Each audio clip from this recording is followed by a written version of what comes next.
இன்றைக்கி நம்ம பப்பாளி காயோட பயன்கள் என்னன்றதை பார்க்கலாம். இது செரிமான உறுப்புகளை ஆரோக்கியமாக வச்சுக்கிறது பயன்படுது. இது சின்ன சின்ன இன்ஃபெக்ஷன், யூரினரி ட்ராக் இன்ஃபெக்ஷன்ஸை சரி செய்யுது.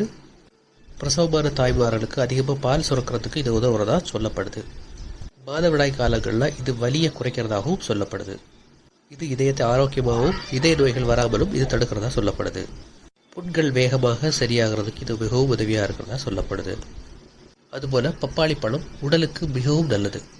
தோலை மினுமினுப்பாக்குது. வயிற்றில் இருக்கக்கூடிய புழுக்களை இது அழிக்குது. சிறுநீரக செயல்பாட்டுக்கு இது மிகவும் உதவியாக இருக்குது. டயட் இருக்கிறவங்க காலையில் இந்த பப்பாளி பழத்தை சாப்பிட்டா உடலுக்கு மிகவும் நல்லதுன்னு சொல்லப்படுது. ஆண்களுக்கு இது ரத்த ஓட்டத்தை அதிகப்படுத்துறதா சொல்லப்படுது. பச்சை பப்பாளி காய்களை நம்மளால் சாப்பிட முடியாது, ஆனால் அதை மருந்தாக நடித்து வேண்டாம் நம்மளால் உட்கொள்ள முடியும்.